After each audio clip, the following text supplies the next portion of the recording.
Yo yo, what up, y'all? It's your boy Garrett Spencer. How's everybody doing? I want to talk about some of the hard games on the Sega Genesis that I'm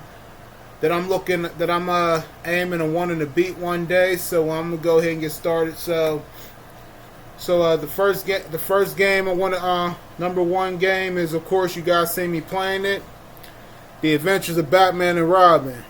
Now, The Adventures of Batman and Robin, this is a good game. The graphics are good, the gameplay is good, and cool weapons and good levels. But this is one of the hardest games on the Sega Genesis, believe it or not. You know, I bought this game back in 2014, back when when I was living at home with my mom, and when I was no, I didn't play this on the Nomad. No.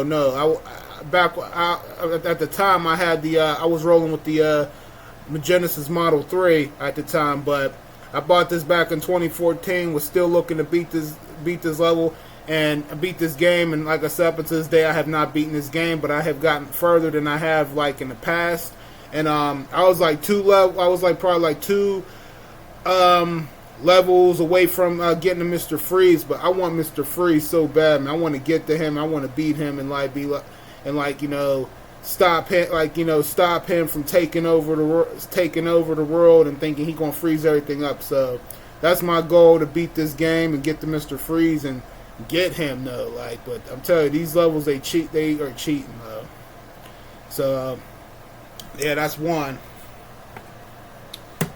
My second one, Maximum Carnage, Spider-Man, of course. Now, this Maximum Carnage Spider-Man, this is a good beat 'em up game. You know, I'm impressed with it. The graphics, the gameplay, the fighting, and everything else in it. Spider-Man, like I said, he could crawl on stuff, jump off, do kicks, swing on his web, and shoot on people with his web. And like I said, he's also a fighter too. Like I said, Spider-Man, good fighter and strong too. I set some really good boards on this game. But this is also the hardest, like one of the hardest games on the Sega Genesis. I got into Carnage like one time. Like, you have to fight Carnage a couple times, but I've gotten to him one time on one level on the roof. But like it seemed like I was hardly even able to hit him though. Like I may have gotten maybe a few hits on him, but there wasn't really not much more I could do. Like, he got that really big arrow hand. But like I said, this game also cheats too. I mean, now Doppelganger and everybody else I've beaten, but Doppelganger sometimes cheats too. Sometimes this whole game could sometimes cheat, but it's a good game. Like I said, good of everything. But this is another game that I'm looking to beat one day. So that's number two. Number three, we have Terminator The Arcade. Terminator The Arcade. This is a good game. This is based off of an arcade as well. This game is good. You know, I'm impressed with the shooting, the gameplay itself, and like I said, a lot of cool weapons. But that one level where when you gotta like stop the enemies from blowing up that truck, and you gotta protect it. That's probably like the hardest. That's like the hardest level to do.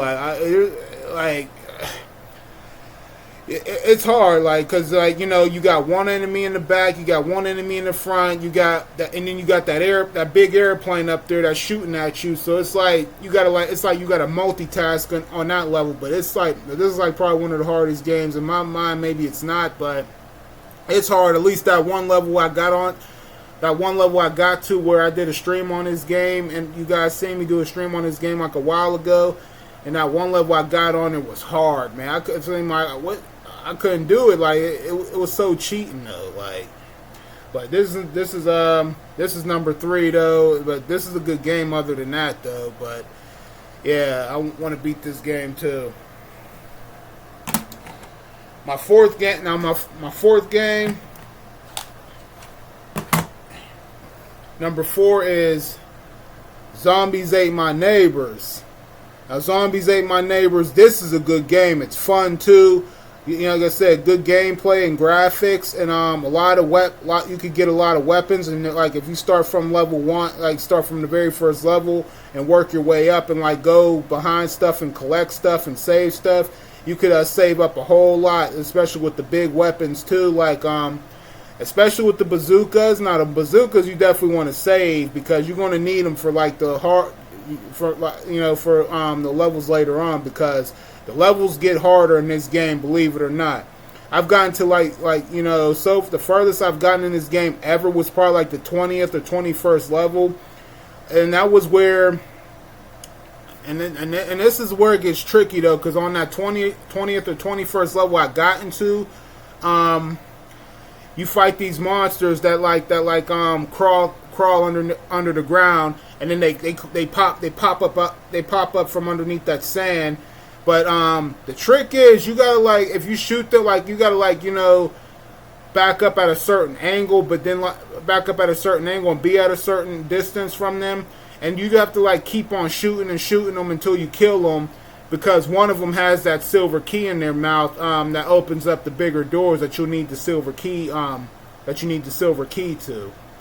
But and there's cheat codes in this game, but I think the only cheat codes they have in this game is just to get to skip over levels and get to and do the next level or whatnot. But I don't really want to do that though. I want to do it from the first level and work my way up and say, okay, I did it like this. Now I understand what this level is, what's on it, and what to be aware of, and how to beat it. But this is definitely that game. And me and my older brother used to play this years ago together. We were kids in the 90s and whatnot. But this is that game though that I'm trying to beat one day. So yeah, Zombies Ate My Neighbors. And then my fifth game, it's underneath my it's in the cabinet somewhere, but I don't feel like digging under there trying to find it. But my fifth game is XMen. And XMen is definitely another hard game that I'm looking to beat one day, because like I said, that game, it has good graphics. I like the fighting. The levels are all right, and I like some of the guys that you could beat, that you could use, like the one guy with the stick, and then Wolverine is my main character, of course, that I like to use with. But I want to beat that X-Men game. But X-Men is definitely another game on the Sega Genesis I want to beat, because like I said, I was looking at that X-Men 2 on the Sega Genesis, and I want to get that, but I want to be able to beat that X-Men Part 1 first before I get that X-Men 2, and hopefully it's not at a high price though, because you already aware about the prices of retro games though. So that's the fifth game I want to beat is X-Men. But alright y'all, that's all I really have for you guys. So I hope you guys enjoyed this video. So y'all know what to do. Leave y'all's comments and thoughts down below. Click that thumbs up. This your boy Garrett Spencer. You guys take it easy, and I'll see you guys next time. Remember y'all, once a gamer, always a gamer. Keep on gaming, y'all.